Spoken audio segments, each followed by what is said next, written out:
autoridad invitada a participar. Entonces vamos a iniciar con una ponencia que nos preparó. Él se llama Alfonso Rodríguez Morales, es médico tropicalista, doctor honoris causa en salud pública, investigador senior de la Fundación Universitaria Autónoma de las Américas en Pereira, Colombia, y profesor de la Universidad Científica del Sur, Lima, Perú. Editor jefe del Travel Medicine and Infection Disease. Es vicepresidente de la Asamblea Latinoamericana de Enfermedades Infecciosas y Microbiología Clínica.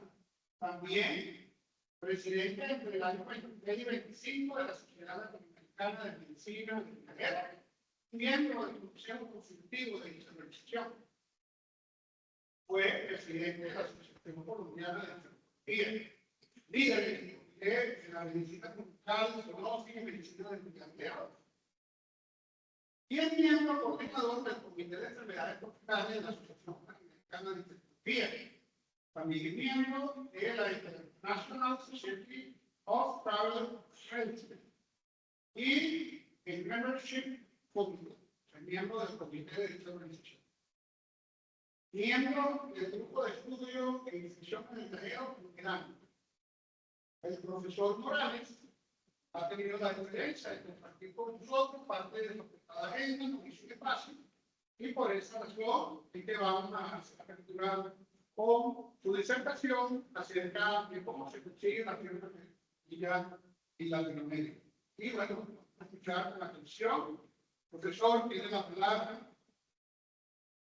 Muchísimas gracias, muy buenos días para todos. Voy a ir compartiendo acá mi presentación y agradezco la invitación. Es un gusto para mí estar con ustedes el día de hoy, conversando un poco, por una parte, de lo que está sucediendo regionalmente y, en segundo término, comentando en ese contexto regional un tanto la experiencia que hemos tenido no solamente acá en Colombia, sino en la colaboración con otros colegas e instituciones de la región en el tema justamente de este brote de fiebre amarilla, especialmente que inició en 2024 y sigue, de hecho, a la fecha en otros países, los cuales, pues, como sabemos ahora, se adiciona formalmente el caso de Venezuela.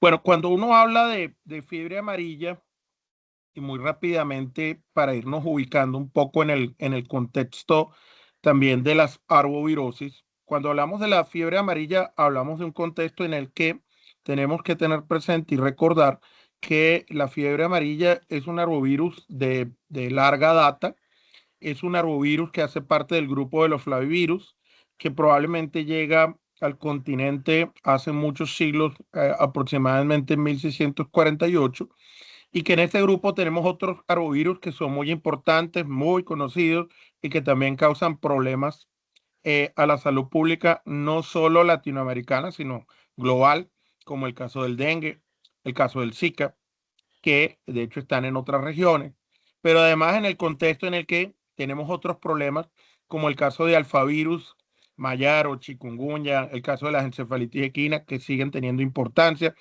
y más recientemente, de hecho, también en la región, concurrentemente al tema de la fiebre amarilla, lo que concierne también a un ortobunyavirus, que es el oropuche, que en 2024 empezó también a tener un aumento importante en diferentes países de la región. Esto obviamente nos lleva primero que nada y muy sucintamente a plantear un aspecto que es muy importante tener presente, y es el diagnóstico clínico diferencial que debemos hacer de muchas de estas arbovirosis, de arbovirosis como el dengue, con el chikungunya en algunas zonas, sobre todo por el contexto de orden urbano, pero cuando ya ampliamos ese panorama a condiciones que tienen un contexto más de orden selvático y rural, pues es muy importante tener presente que existen otros arbovirus como el oropuche, el mayaro. Pero ciertamente nos interesa muchísimo empezar a comprender en fiebre amarilla y poder tener sobre todo, primero que nada, una aproximación sindromática, en la que en esa aproximación sindromática debemos recordar que, por supuesto, hablamos de un síndrome febril, hablamos de un síndrome ictérico una enfermedad que tiene manifestaciones hemorrágicas, una enfermedad que tiene un carácter bifásico en el cual al principio el paciente va a tener una sintomatología que puede remitir y luego terminar agravándose en esa fase toxémica de la enfermedad, pero con un cuadro que en inicio se puede parecer, de hecho, sobre todo a muchas otras arbovirosis que tenemos, en lo cual el asunto especialmente radica en tener siempre presente en zonas donde hay ya circulación activa de fiebre amarilla la sospecha de que pacientes con síndromes febriles, con síndromes ictéricos, con síndromes hemorrágicos, pueden obviamente ser cuadros de fiebre amarilla. El compromiso hepático fundamentalmente es un elemento crucial acompañado de la ictericia y por supuesto la posibilidad de tener una alta severidad es un elemento por supuesto clave.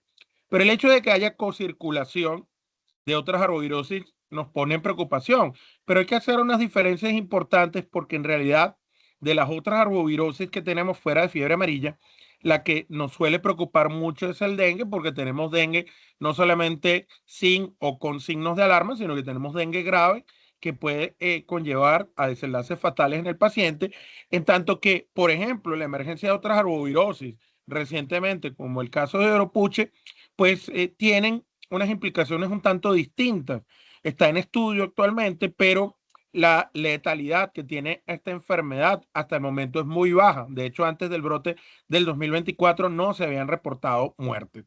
Entonces, el panorama hay que verlo no solamente en blanco y negro, no solamente hablamos de contextos ecoepidemiológicos que sean estrictamente urbanos, estrictamente rurales, sino que a lo largo de América Latina, y estas son imágenes de una zona acá en Colombia, muy cerca de donde yo me encuentro. Yo estoy en la ciudad de Pereira, en el eje cafetero, departamento de Risaralda, donde en las zonas de tipo rural, obviamente vamos a tener estos problemas, pero también en las zonas de tipo suburbano y periurbano hay que tener presente estas condiciones y estos factores de carácter social por una parte y por supuesto de orden ambiental.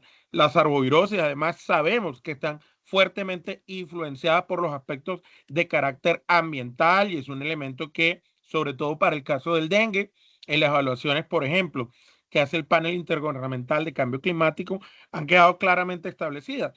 Pero tenemos obviamente un contexto muy amplio en el que, por supuesto, son muchos los factores que afectan tanto la transmisión para las personas que viven como, por supuesto, para las que llegan procedentes de otros lugares.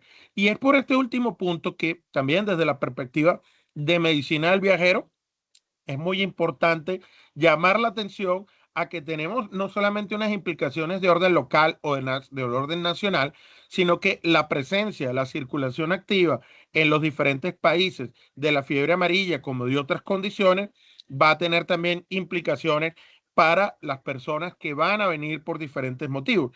Y un poco esto tiene también implicaciones en el contexto del Reglamento Sanitario Internacional por el hecho de que justamente la fiebre amarilla es una de las condiciones que puede tener exigencia para viajar o exigencia para ingresar a ciertas zonas, incluso dentro de un país. Por ejemplo, acá en Colombia, el año pasado, en 2025, no se exigía el certificado para ingresar a Colombia, pero sí se empezó a exigir desde mayo tener el certificado para cierto tipo de actividades, por ejemplo, el ingreso a parques nacionales naturales, indistintamente de cuál fuera el parque, dada la amplia distribución que obviamente esto tenía. Entonces debemos recordar que todo esto entra dentro del contexto en el que tenemos un ciclo selvático, tenemos un ciclo urbano, esa última parte es de gran preocupación siempre, evitar justamente que ante los brotes se pueda establecer ciclos de transmisión urbana, porque hablamos de vectores diferentes. En el caso fundamentalmente de los vectores en el ciclo selvático, estamos hablando del hemagogus y el sabete, que en los países de América Latina los tenemos ampliamente distribuidos, y en el ciclo urbano tenemos Aedes aegypti, que es vector de muchas otras rovirosis como el dengue, el chikungunya y el zika, y ahí existen riesgos potenciales. Sin embargo, es un aspecto que se sigue evaluando en relación a qué tan eficiente es la transmisión desde el punto de vista de la Aedes para fiebre amarilla en comparación con sus vectores principales en el principal ciclo, que es el ciclo selvático, por parte de las especies de Magogus y de sabetes, como se viene evaluando en diferentes países del mundo. El asunto es que en realidad en ninguna parte del mundo deberíamos tener fiebre amarilla, porque la fiebre amarilla es una enfermedad inmunoprevenible. Tenemos una vacuna que existe hace muchas décadas, que es muy eficaz, muy efectiva y muy segura para prevenir justamente la fiebre amarilla en las zonas endémicas que tenemos en el continente africano y, por supuesto, acá en Sudamérica, que son principalmente los países que compartimos la Amazonía. Sin embargo, este último punto es importante en el actual brote, sobre todo para el caso de Brasil y Colombia, donde estamos teniendo transmisión extraamazónica. Y esto es un fenómeno importante que no es común, pero que en este momento lo estamos viendo tanto en Brasil como en Colombia. Y es importante tener presente que podemos tener una expansión por diferentes factores, cambio climático, el tema de los vectores, entre otras cosas. En todo caso, es importante tener presente que el actual brote regional arranca fundamentalmente en 2024 y empieza a afectar a diferentes países como Guyana, Bolivia, Brasil, Perú y acá, por supuesto, también Colombia. Para el 14 de enero de este año 2026, 6 países habían notificado oficialmente fiebre amarilla, los que acababa de mencionar. Ya se llegaba a más de 360 casos, recordando además que tenemos históricamente muchos otros países que han tenido transmisión en la región, como el caso, por ejemplo, de Argentina o de algunas islas del Caribe, como Trinidad y Tobago, el propio Panamá, que tiene unos vínculos históricos muy importantes con la historia de la fiebre amarilla, pero la fiebre amarilla va y viene, es un problema muy importante en la región, especialmente en países como Brasil, pero además el año pasado tuvimos acá en Colombia 3 casos importados de Venezuela que el Instituto Nacional de Salud de acá de Colombia confirmó y reportó en los meses de julio y agosto, que nos hacía pensar a nosotros acá en Colombia que pues Venezuela en cualquier momento podía justamente informar de mayor cantidad de casos porque pues estos ya son eventos centinela desde el punto de vista de la movilidad. Debemos recordar que se presentan casos importados en diferentes lugares. De hecho, han habido casos importados de fiebre amarilla a Norteamérica, a Europa e incluso a regiones más distantes como Asia, aunque no procedentes específicamente de Latinoamérica, sino particularmente en uno de los brotes donde ocurrieron casos importados, sobre todo de Angola a China. Pero de hecho el año pasado se presentaron casos importados y, por ejemplo, un caso procedente de Perú fue diagnosticado en Costa Rica que no tenía caso desde muchas décadas atrás. El panorama era este, como decía, sobre todo con un perfil especialmente hacia mediados del año pasado, donde se tuvo la mayor concentración de casos, donde no solamente Colombia, sino también Brasil estuvieron aportando una cantidad muy importante de casos. Obviamente todos conocen que se dio a la divulgación de 36 casos en Venezuela, con 20 desenlaces que se le reportaron a la OPS, que están distribuidos en diferentes estados del país, y con eso en este momento la región tiene 7 países que en el brote 2024-2026 han reportado un total de 433 casos y 190 fallecidos, que pues obviamente sitúa a la patología por arriba de un 40% de la letalidad. Este mapa que todos han conocido muy bien por el informe que hizo circular el Ministerio de Salud de Venezuela y otras entidades asociadas, justamente para el caso de Anzoátegui hay algunas consideraciones que habría que mencionar, por lo menos desde la perspectiva del análisis internacional. Fuera de que hay un número muy importante de estados afectados, por ejemplo, acá en Colombia tenemos 10 departamentos del total de 34 departamentos afectados. En este momento, pues Venezuela tiene también un número muy importante de estados afectados. Pues si bien, por ejemplo, no se encuentra incluido el estado de Anzoátegui, pues obviamente el estado de Anzoátegui tiene condiciones ecoepidemiológicas para la transmisión de distintas arbovirosis, del dengue. Hace muchos años allí se describió además un caso en un primate de Oropuche, pero tiene vecinos como el estado de Monagas, el estado Bolívar y el estado Guárico, donde se han justamente notificado casos de fiebre amarilla y también incluso con muertes. Pero además el estado de Anzoátegui tiene comprobadamente en sus registros históricos, en los estudios entomológicos que se han hecho, la presencia de vectores como Hemagogus anastasionis o Hemagogus celeste, y esto es importante tenerlo presente porque, pues obviamente, existen condiciones para que esta situación exista más allá de la presencia obvia de Aedes aegypti en las zonas urbanas, principalmente en el norte del estado, pero por supuesto en cualquier otro lugar. Hay que recordar además que históricamente, por supuesto, Venezuela, como otros países de la región, está en un contexto de países tropicales en los cuales esporádicamente se presentan casos. Sin embargo, reitero, es muy importante hacer énfasis en estos momentos en inducir la vacunación que ya obviamente el ministerio está ofreciendo en el grupo de 1 a 59 años de edad y tener presente que en realidad pues esto no pareciera, por lo menos en los actuales momentos, con el número de casos reportados, ser un fenómeno que muestre que vaya a haber alguna tendencia a tener por lo menos cifras superiores a las que se han tenido en brotes anteriores. Obviamente, ese contexto nos lleva también a mencionar que es muy importante tener presente la vigilancia de otros elementos, no solamente el de la epidemiológica en humanos, sino la vigilancia de las epizootias, que es bien conocido.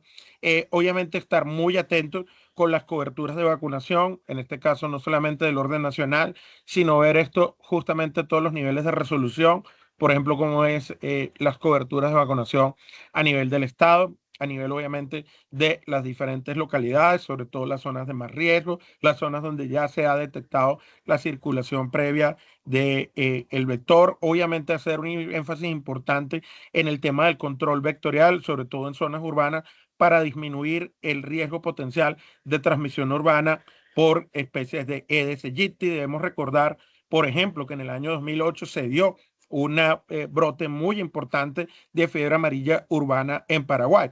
Pero además, esto también tiene implicaciones del orden de la coordinación internacional, de obviamente el tema de One Health, que por un lado implica la parte humana, por el otro lado la parte animal y también, por supuesto, la parte ambiental. Pero en estos últimos minutos especialmente quiero hacer énfasis particularmente en el tema de la vacuna, porque la vacuna es un biológico muy eficaz, efectivo y seguro, como decía anteriormente, indistintamente de dónde y quién la fabrique. Tenemos en Colombia, por ejemplo, el uso de la 17D, principalmente de una marca comercial, la Estamaril, y en privado y a nivel público, la de Biomanguiños que produce Brasil. Hay otras de Francia, de Rusia, todas aceptadas por igual con las mismas condiciones.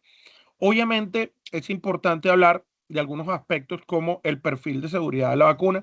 Esta es una vacuna que en general es muy segura, pero obviamente no está exenta como el resto de vacunas, como el resto de intervenciones médicas, de la posibilidad de efectos adversos, pero los efectos adversos son obviamente muy bajos. Incluso en las poblaciones de adultos mayores, hablamos que esto va a estar en una frecuencia que no va a superar en eventos adversos graves 8 por cada 100.000. Si eso lo contrastamos con la ocurrencia, pues obviamente va a ser importante tomar esa consideración, sobre todo en zonas de alto riesgo, de balance riesgo-beneficio, y es un tema que por supuesto podemos discutir.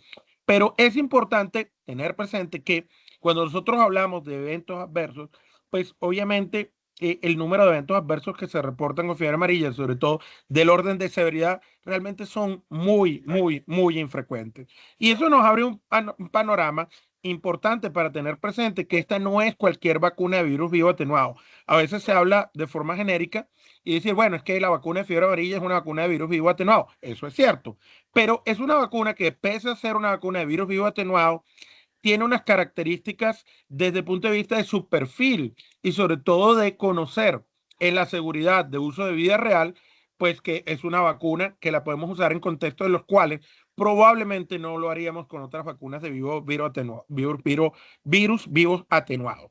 En ese sentido es importante recordar cuáles son realmente las contraindicaciones absolutas y cuáles son las relativas o precauciones que podemos tener en el uso de esta vacuna, más allá del uso que se le está dando en este momento en condiciones de epidemia en los diferentes países de la región.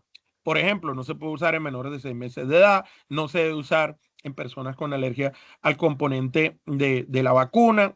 Si es sobre todo, pues, que es una persona que tenga una verdadera alergia severa al huevo, pero una persona que dice que tiene alergia, pero en realidad ha consumido huevos toda la vida, pues es un tema para discutir.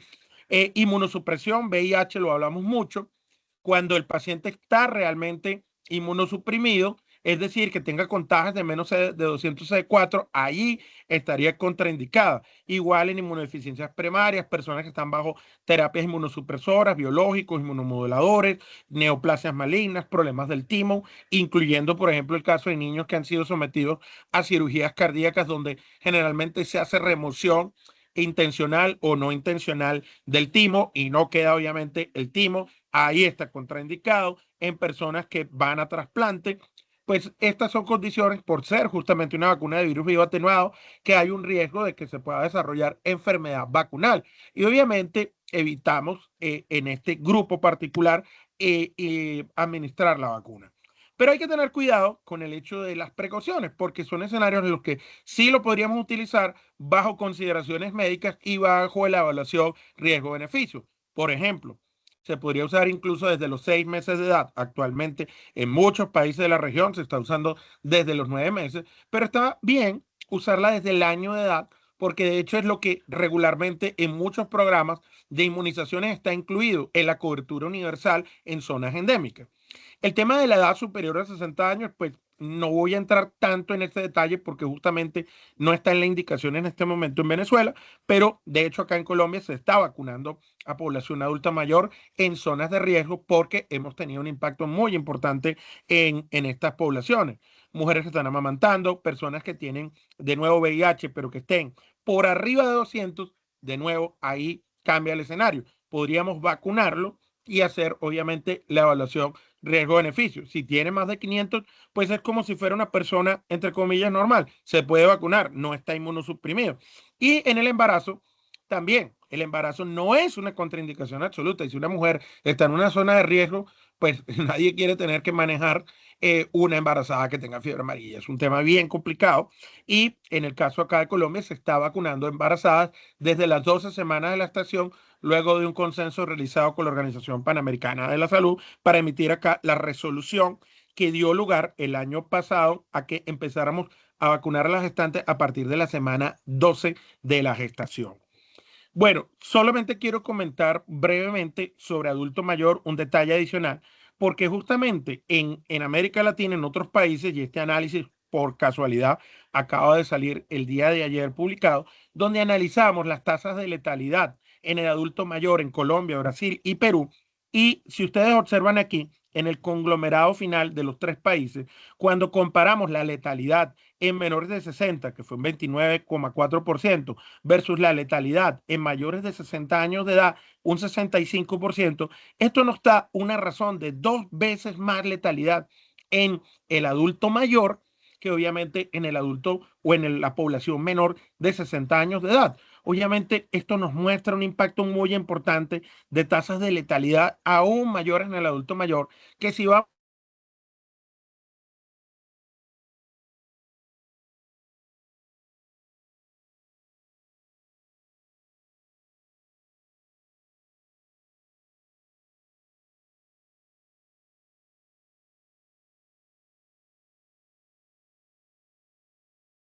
Doctor Alfonso, ¿me escucha? ¿Me escuchan?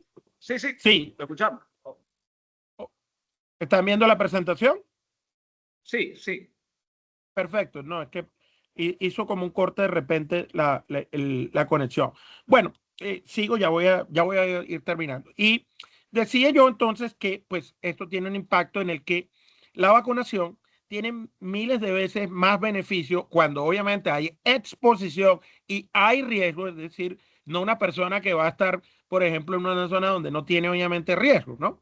De vacunar que obviamente de administrar la vacuna. Sin embargo, pues sabemos que no hay en este momento esa indicación en Venezuela, pero en otras partes del mundo hemos tenido esta situación. Acá en Colombia también se está vacunando adulto mayor. Hay consideraciones. Este artículo está de acceso libre. Yo, de hecho, al doctor Amílcar le voy a facilitar esta presentación en PDF para que la pueda compartir y con el mayor de los gustos tengan acceso a la información y después la puedan obviamente revisar.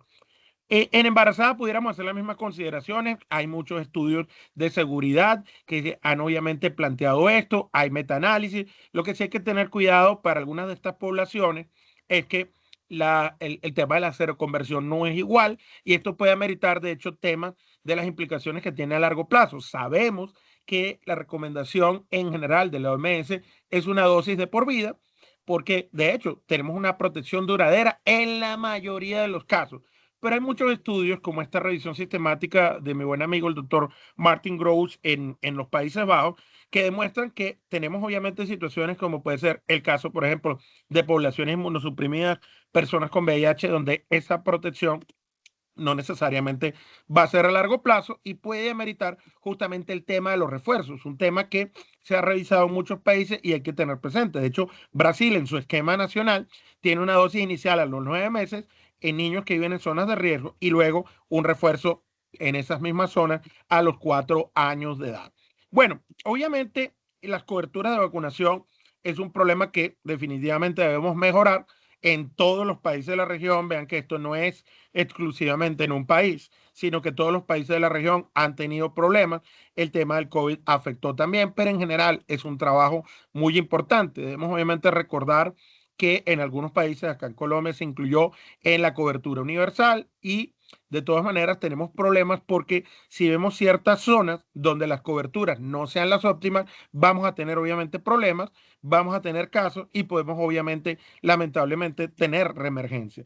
Hay que recordar que los países tienen muchas zonas que son ecológicamente propicias para la transmisión y acá en Colombia, pues esto es parte obviamente desde el punto de vista ecológico de los problemas. Acá hemos hecho las estimaciones del comportamiento desde el punto de vista del número básico reproductivo y otros indicadores que nos ayudan obviamente también a evaluar esto en el contexto de las necesidades también de ver, por ejemplo, por grupos de edad incluso esa estratificación de riesgo. Si ustedes ven aquí, los menores de 15 años no han tenido mucho problema porque han tenido coberturas en general, por lo menos por arriba de un 80% históricamente, pero el problema que agarra en la epidemia de 2024 en adelante está muy asociado también, por ejemplo, con el hecho de que en poblaciones, por ejemplo, adolescentes, no tenemos esas coberturas óptimas y eso ha conllevado a que tengamos, por supuesto, también casos en esos grupos, como se ha visto en Brasil, como se ha visto en Perú y en otros países de la región. Tenemos no solamente el adulto mayor, que lo mencionaba anteriormente, sino que tenemos casos pediátricos, tenemos casos por debajo de 20 años de edad, tenemos casos en grupos incluso de 10 a 14 años e incluso menores de 5 años que han sido lamentablemente afectados en este brote. En este estudio que hicimos entre Colombia, Ecuador, Bolivia y Perú, justamente veíamos además sobre infección de infecciones bacterianas, que hay que tenerlo presente, una alta letalidad, obviamente otros aspectos desde el punto de vista de laboratorio que voy a mencionar, pero es coincidente además con esta publicación de Brasil durante el brote de 2017 a 2019, donde también, por una parte, ellos resaltaron en hallazgos de necropsia el tema del impacto, sobre todo también a nivel pulmonar con daño vascular, como de hecho infecciones bacterianas sobreagregadas, pseudomonas, estreptococos, serratia y otras bacterias menos frecuentes, como el caso del hidrobacter o la simudia o el cronobacter, entre otras, que ellos detectaron. Importante desde el punto de vista del laboratorio, siempre muy obvio en fiebre amarilla, la gran elevación de transaminasas. En nuestra serie llegamos a tener pacientes con transaminasas por arriba de 11.000 para el caso de la ACT y por arriba de 4.000 para el ET. Entonces, la vigilancia desde el punto de vista del laboratorio ahí también es muy importante para esto. Pero además, también lo que les decía al principio, los diagnósticos diferenciales tienen importancia, por supuesto, pero también no solamente descartar, sino que podemos tener presente, recordar que a veces tenemos coinfecciones. Por ejemplo, podemos tener coinfecciones con dengue. En la pandemia se reportaron casos de coinfecciones con SARS-CoV-2, por ejemplo, en la Guyana Francesa. Se han reportado casos de coinfecciones en el continente africano con encefalitis japonesa, en otras partes con dengue 2, con, por ejemplo, el caso de los primates no humanos, con infecciones, por ejemplo, con toxoplasmosis, con, por ejemplo, otros virus. Entonces, hay obviamente que tener presente esto, incluso algunos virus del orden animal, como el caso del distemper o el moquillo, que afecta fundamentalmente, por supuesto, a animal. Entonces, hay otras cosas, malaria, obviamente, en países como Venezuela, que tenemos malaria, leptospirosis, hepatitis A, que de hecho fue reportado de un caso en 2019 de Venezuela, entre otras cosas que obviamente son posibles. Hay que tener presente, sobre todo en los grupos vulnerables, las posibilidades de complicaciones, de enfermedad severa, hemorragia, falla hepática, colapso circulatorio, compromiso del sistema nervioso central, este es un caso de acá de Colombia, con hemorragia intracraneal, porque tenemos obviamente en estos casos una alta letalidad. Desarrollamos acá en conjunto especialmente con el Hospital Lleras, que ha atendido la mayor cantidad de casos de fiebre amarilla en Colombia, este consenso colombiano de manejo de cuidado crítico, que tiene toda una serie de recomendaciones para el soporte hemodinámico, respiratorio, neurológico, hematológico y algoritmos como este para tomar decisiones de punto de vista clínico. Y por último, bueno, recordar que, por ejemplo, en el tema de la vigilancia de la transmisión, lo que decía, los primates tienen un papel importante, los aspectos de orden ambiental, la vigilancia de las epizootias se ha venido haciendo de manera muy importante en diferentes países. Ahora tendrá también que verse los datos de que se están reportando en las epizootias en Venezuela. Y acá hemos detectado en Colombia nuevos primates, en adición a Otus, a Loata, que estamos viendo también se han infectado de forma natural con fiebre amarilla, como Cebus albifrón, Ateles falciparum, Lagotris lagotrichia, el Calítris lo ha venido reportando mucho el caso de Brasil, en Bolivia con los colegas de Bolivia, Autus azaare, entre otros que obviamente nos llevan a reforzar este componente, así como también debemos reforzar el componente de vigilancia entomológica y entomovirológica, que de hecho acá en Colombia hemos venido trabajando con nuestro Instituto Nacional de Salud y el Ministerio, en la importancia obviamente que esto tiene para justamente la vigilancia del componente justamente de la transmisión. Todo esto, pues, obviamente es integrar el gran rompecabezas que en la One Health implica la fiebre amarilla y las consideraciones entonces que, por supuesto, de punto de vista general, debemos tener en ese contexto para hacer justamente recomendaciones de diferente naturaleza que van justamente a apuntar a tratar de mitigar. Quiero ir cerrando con estas últimas diapositivas con campañas de vacunación que debemos expandir, obviamente reforzar la educación de las personas que van a zonas endémicas, mejorar obviamente el acceso a la vacunación, fortalecer la vigilancia con todos los componentes que hemos dicho, la educación del personal de salud y en ese sentido felicito al doctor Amílcar y felicito en este caso a todas las instancias que están reunidas allí en Anzoátegui en torno a este tema justamente para actualizarse, para discutir y para informarse sobre diferentes aspectos de la fiebre amarilla. Esto es crucial y hay que seguirlo replicando, promover obviamente la colaboración interinstitucional y la OMS, con la que trabajamos de hecho también en estos temas, en diferentes paneles, plantea un aspecto también que es muy importante, acciones de marco multisectorial, multi e intersectorial. Recordemos que esto afecta también por muchos componentes, entonces educación, infraestructura, etcétera. Y por supuesto es muy importante garantizar tener la vacuna a tiempo cuando, por ejemplo, vamos a tener justamente esa demanda, ¿no?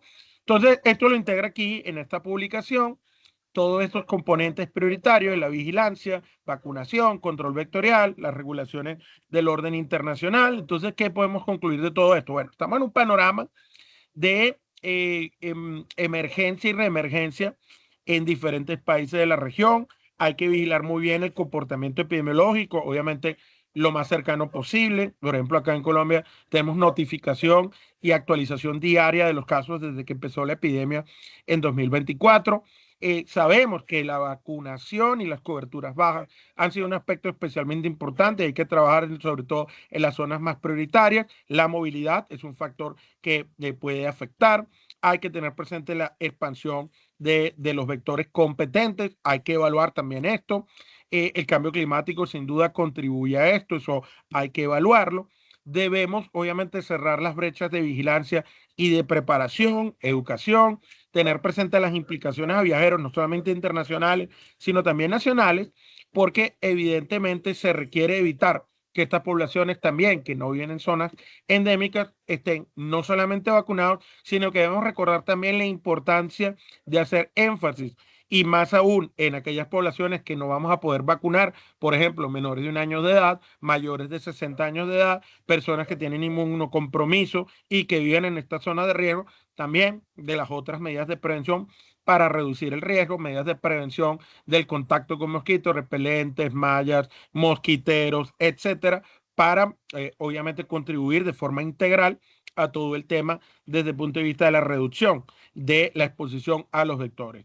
Por último, por supuesto, esta situación de fiebre amarilla regional genera una preocupación de carácter global y hay que tener, por supuesto, presente esto en un panorama muy amplio en el que las recomendaciones más concretas, pues obviamente incluyen tener un refuerzo de las actividades y el trabajo de vacunación rutinario que ya se viene haciendo, obviamente, especialmente en algunos contextos, mejorar la vigilancia, detección temprana, las estrategias de control vectorial integrado con políticas de resiliencia climática y la educación, así como los screening que se puedan también hacer, sobre todo el de verificar el que la población tenga debidamente la vacuna y su certificado.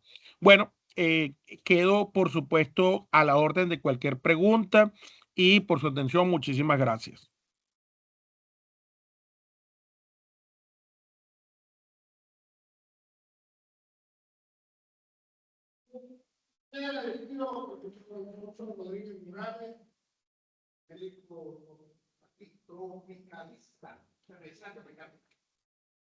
Que nos ha deleitado con sus palabras, y yo estaba sentado adelante, estaba mucho mejor adelante, profesor. El auditorio es grande, de 120 trabajadores mensuales, de las áreas de salud integral comunitaria, médicos, epidemiólogos, profesores, universidades. No. Lamento no tener la cámara de retorno para que pueda ver el auditorio. No se preocupen. Queremos agradecerte esta oportunidad. No sé si el auditorio tiene alguna duda, alguna pregunta que podemos aclarar, ya que vamos a tener una jornada hoy en el día, profesor. ¿Alguna duda, alguna pregunta? Yo no tengo una, profesor. Fíjense, en este estudio que salió ayer, donde dice que la mortalidad en mayores de edad, en la población adulto mayor de 60 años. Nosotros en Venezuela, en un país que vacunamos entre 1 y 59 años. Pero el estudio habla de que hubo una mortalidad, un relativo de más de 2 en este grupo de edad. Pero yo me pregunto, como epidemiólogo, ¿será que eso se debe al factor de la edad? ¿O será que se debe al factor de la enfermedad? Lo digo porque en ese grupo de edad, nosotros tenemos una alta mortalidad. Y eso es pensar que llegan a ancianos ancianos de más de 60 años, pueden morir de cualquier cosa, entre ellas fiebre amarilla. Ahora, ¿cómo podemos tener cierto grado de certeza de que es debido a la enfermedad y no a las condiciones propias de la edad? Bueno, esa es una excelente pregunta, ¿no? Es una excelente pregunta y hay varias cosas que hay que aclarar frente a ese análisis. El primero es que este es un análisis en el cual estamos hablando a nivel de datos epidemiológicos, ¿no? No estamos viendo individualmente cada caso. Sin embargo, obviamente hay que tener presente varias cosas de contexto.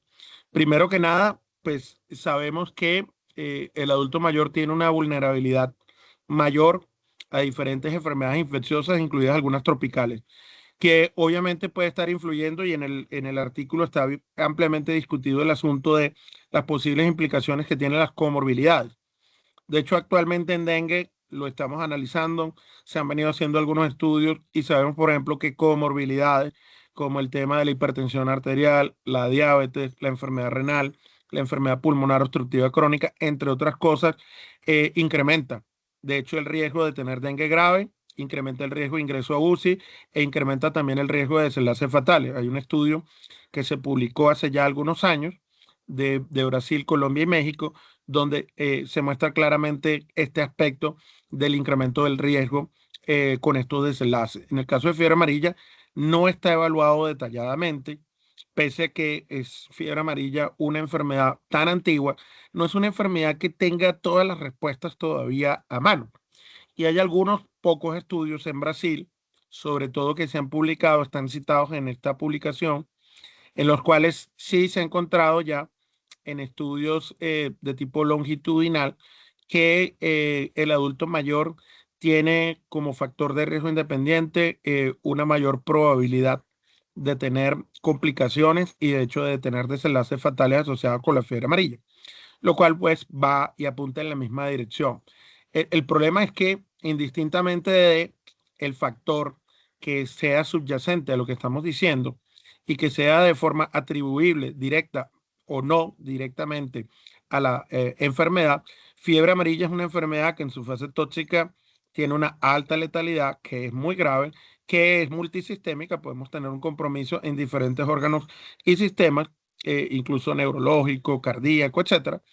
Se están observando mayor número de muertes y cuando se ve justamente los denominadores, pues lamentablemente tenemos que la proporción justamente de muertes que estamos observando en Colombia, en Brasil y en Perú, que es otro aspecto importante en esta discusión desde el punto de vista de consistencia, pues es mucho más importante, el doble de hecho, que lo que se ve en menores de 60 años de edad.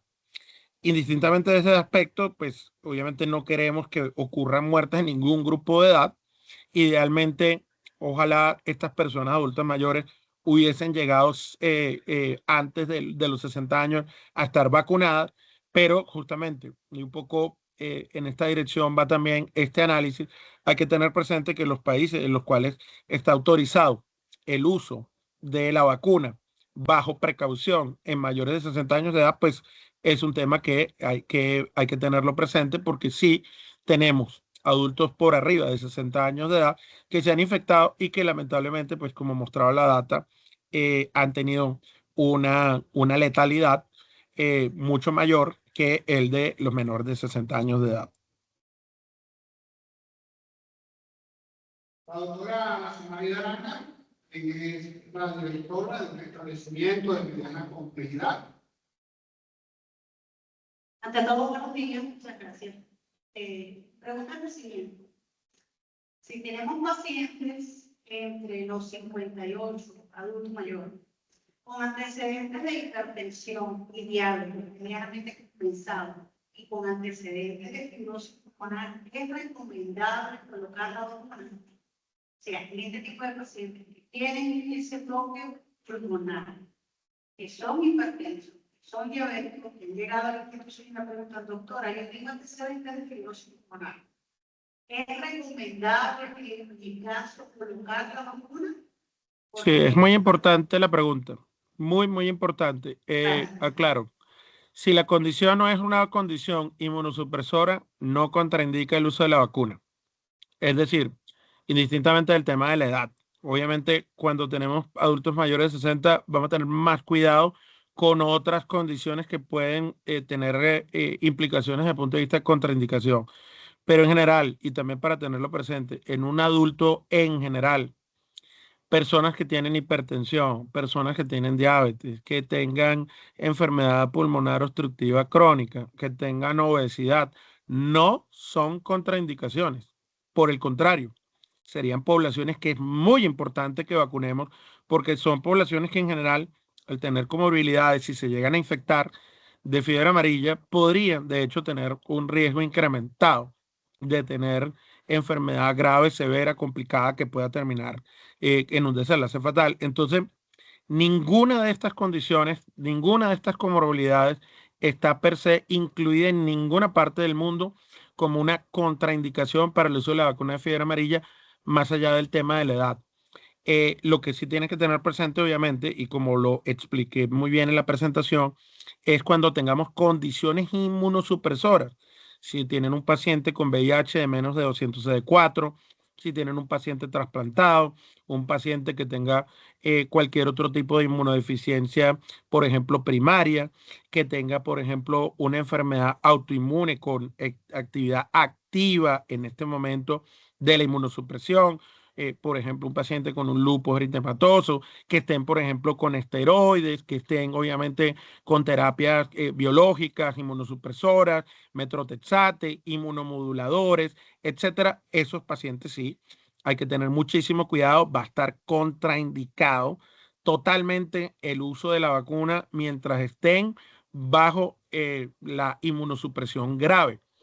Reitero, si un paciente tiene alguna condición que está controlada, está obviamente bajo tratamiento, por ejemplo, un paciente, una persona con VIH que tiene la carga viral indetectable, que tiene buenos niveles de CD4, esa persona no tiene absolutamente ningún problema y de hecho esa persona debe ser vacunada como el resto de personas contra la fiebre amarilla. Entonces es muy importante recordar también cuando hablamos de inmunosupresión que la inmunosupresión no es blanco y negro. La inmunosupresión tiene matices, como lo decía muy claramente. Por ejemplo, VIH es un excelente ejemplo. Menos de 200 CD4, totalmente contraindicado. De 200 a 499, uso con precaución. Ya por encima de 500 CD4, lo puede usar con tranquilidad la vacuna de fiebre amarilla. Y en otros escenarios va a depender justamente de cómo esté el control de la enfermedad y si la persona, digamos, no está activamente con una inmunosupresión grave. Gracias, profesor. Bueno, entonces, el profesor Morales, que más por acá nosotros, debe ser el estado actual de esta causa.